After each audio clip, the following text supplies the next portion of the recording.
ಸುಖ ಸಂಪದಗಳು ಶಾಶ್ವತವಲ್ಲ. ಈ ರಾಜ್ಯಗಳನ್ನು ನೀನೇ ಅನುಭವಿಸು. ನಿನ್ನ ಇಚ್ಛೆ ಇದ್ದಷ್ಟು ಭೂಮಿಯನ್ನಾದರೂ ಆ ಪಾಂಡವರಿಗೆ ಕೊಡು. ಇದು ನನ್ನ ಅಭಿಪ್ರಾಯ. ವಿದುರ, ಈ ನೀತಿಯನ್ನು ಆ ಪಾಂಡವರಿಗೆ ಹೇಳಲೇಕೆ? ಕೃಷ್ಣನಿಗಾಗಲಿ ಅಥವಾ ನಮ್ಮ ತಂದೆಗಾಗಲಿ ನನ್ನೊಬ್ಬನಲ್ಲಿ ಮಾತ್ರ ದೋಷಗಳು ಕಾಣುತ್ತಿದ್ದವು. ಆ ಪಾಂಡವರ ನಿರ್ದೋಷಗಳವರೇ. ಕುಂತಿ ಪುತ್ರ ಪಕ್ಷಪಾತಿಯಾದ ನೀನು ನಿನ್ನ ಸ್ವಭಾವಕ್ಕೆ ಸರಿಯಾದನ್ನೇ ಹೇಳಿದೆ. ಕೃಷ್ಣ, ಮಹಾನುಭಾವನಾದ ನೀನು ನಿನ್ನ ದೌತ್ಯವನ್ನು ಶ್ಲಾಘನೀಯವಾಗಿಯೇ ಮುಗಿಸಿದೆ. ಆದರೆ ನಿನ್ನ ಮರಳು ಮಾತುಗಳಿಗೆ ಹೊರಬರುವ ಬುದ್ಧಿಹೀನ ಮಾತ್ರ ಈ ದುರ್ಯೋಧನಲ್ಲ. ಇದನ್ನು ಚೆನ್ನಾಗಿ ತಿಳಿದಿರು. ಇದು ಶುದ್ಧ ಕ್ಷತ್ರಿಯರ ಅರ್ಥ. ಸ್ವಾಭಿಮಾನ ಶೂನ್ಯತೆಯ ಹೊರಪು ನೀರಲ್ಲ. ದುರ್ಯೋಧನ, ಇಷ್ಟೊಂದು ಅಪಮಾನವೇ? ಇದು ನಿನ್ನ ದುರಾಂಕಾರದ, ದುರಾಗ್ರಹದ, ದುಸ್ಸಾಹಸದ, ದುರಾಶಯದ ದುರಾಭಿಮಾನ. ವಿಚಾರ ಮಾಡಿಕೊಳ್ಳುವೇಶ್ವರ. ಕೃಷ್ಣ, ಸಮರ್ಪಣೆಯಿಂದ ಮಾತುಕೊಡುತ್ತ ನಾನು ಅದನ್ನು ಮೊದಲೇ ಬಲ್ಲೆ. ಏನು ಹೇಳಿದೆ? ನಮ್ಮದು ದುರಾಗ್ರಹದ, ದುರಹಂಕಾರದ, ದುಸ್ಸಹವಾಸದ, ದುರಾಶಯದ ದುರಾಭಿಮಾನವೇ. ಬಲೆ ಬಲೆ, ಬಹಳ ಚೆನ್ನಾಗಿ ಹೇಳಿದೆ. ಹಾಗಾದರೆ ಕೇಳು ಮಾಧವ. ಕೃಷ್ಣ,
ಸದೆ ಬರೆಯಬೇಕೆಂದನಲ್ಲವೇ?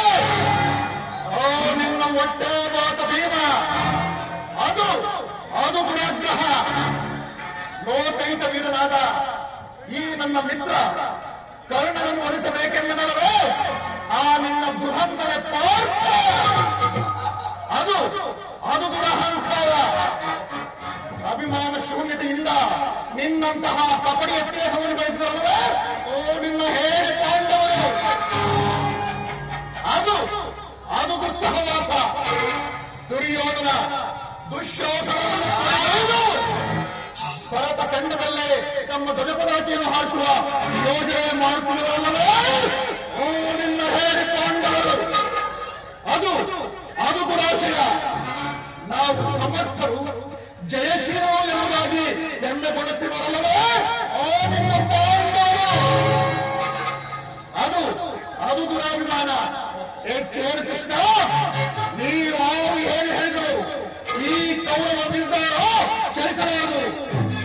ಕಂಠ ಶೋಚನೆಯಿಂದ